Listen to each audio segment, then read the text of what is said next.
Welcome back to the channel. We are still at the Tour de France, we're almost at the top of the Col de la Madeleine. I want to see if I can ride this climb quicker than the slowest pros are going to be doing in about 6 hours time. What do you reckon? Cameraman Chris.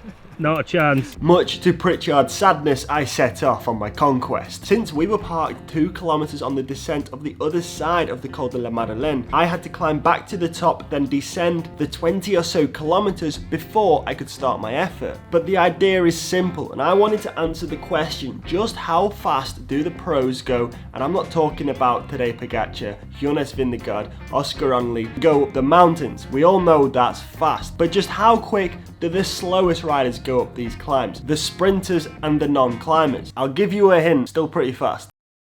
That in the background is the official start of the climb, 19.2 kilometers until the top.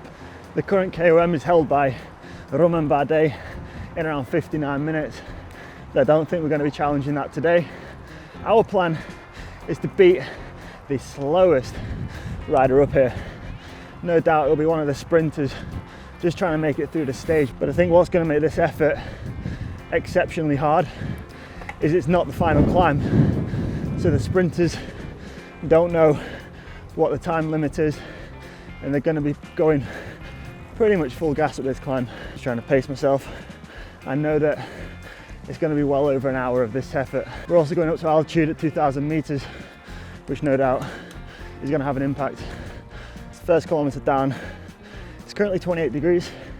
Now my strategy, my thinking is the higher we get, by the time we get to the top, it's only about 10 degrees. So right now, I'm a little bit too hot. I've got a long sleeve jacket on, but I think as I climb higher, I'll be thankful of it.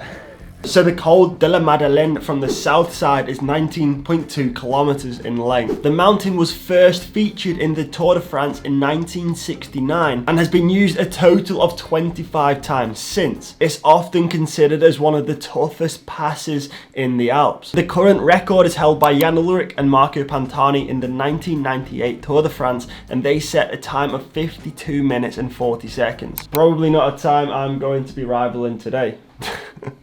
So at the minute I'm just trying to ride at a consistent pace of around 3:10.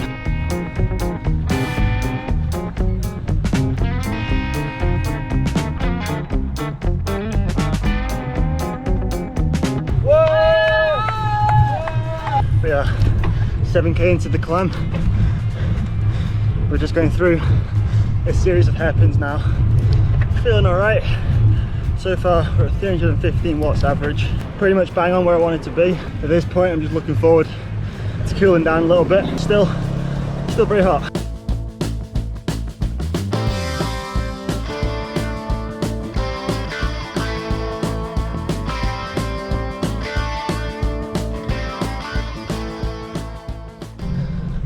It's taken me so long to catch these 3 people in front of me, and I was wondering why. Turns out they're on e-bikes. Got them now though. It was around halfway through the climb it started to bite. I think it was a combination of the temperature, the fact that I was climbing up into altitude, and knowing in the back of my mind I still had another 10 kilometers to go. Thankfully there was an absolute labyrinth of people stood on the side of the road, keeping the morale nice and high and keeping me pushing forward.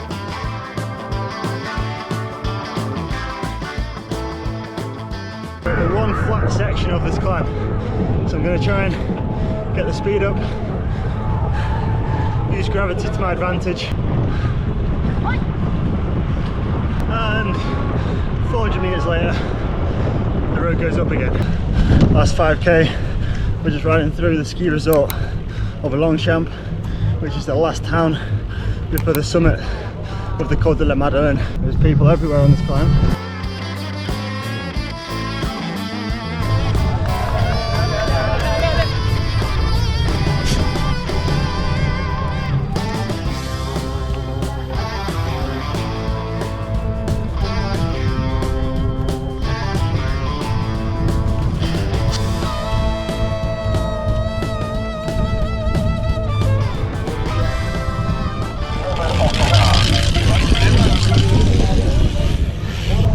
Congested at the top. I'm trying to find a clear line, and that Here's the finish line.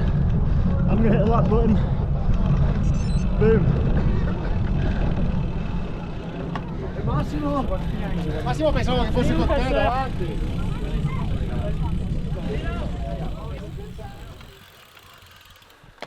1 hour, 18 minutes and 19 seconds. Is it enough? Time will tell. I don't think I could have done much more. There's about 310 watts average, which I'm quite happy with today, especially with that altitude. Once you get above like 1800 meters, it just feels like you're trying to breathe through treacle. Not that I know what that is like, but yeah, 1 hour 18. We're gonna wait. We've got about 3 hours now before the race passes, and then we'll see if I'm faster. Would you like me to shower you down? We arrived to this spot a little bit too late last night, so we couldn't get a spot on the actual climb of the Col de Madeleine, which is the top. The top is just there, but we're on the descent. At first we were a little bit disappointed with that, but the publicity caravan has just been through. Show them what we've got. We got merch. Yeah? I'm going to start a t-shirts, got caps, everything for you, mate. Good price, nice price. Do good price, yeah. Nice price, very cheap. Very cheap. Very nice. So it turns out if you want to get free crap from the publicity caravan, come to a descent. It's the best place to be. So we've got the live tracker here. The Gruppetto has just started the Col de Madeleine, so we're going to start the time on the phone. And we will see how long it takes them to get to the top.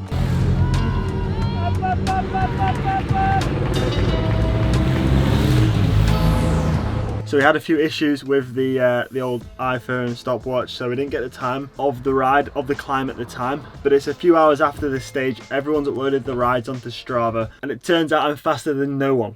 The slowest racer today was Will Barter up the Col de Madeleine. He did it in 1 hour 14 minutes, so about 4 minutes quicker than me still. So there you have it. Can an amateur beat the slowest pro 3 weeks into the Tour de France, mid-stage on a mountain climb? I mean, in this case, the answer's no. Because you're shit.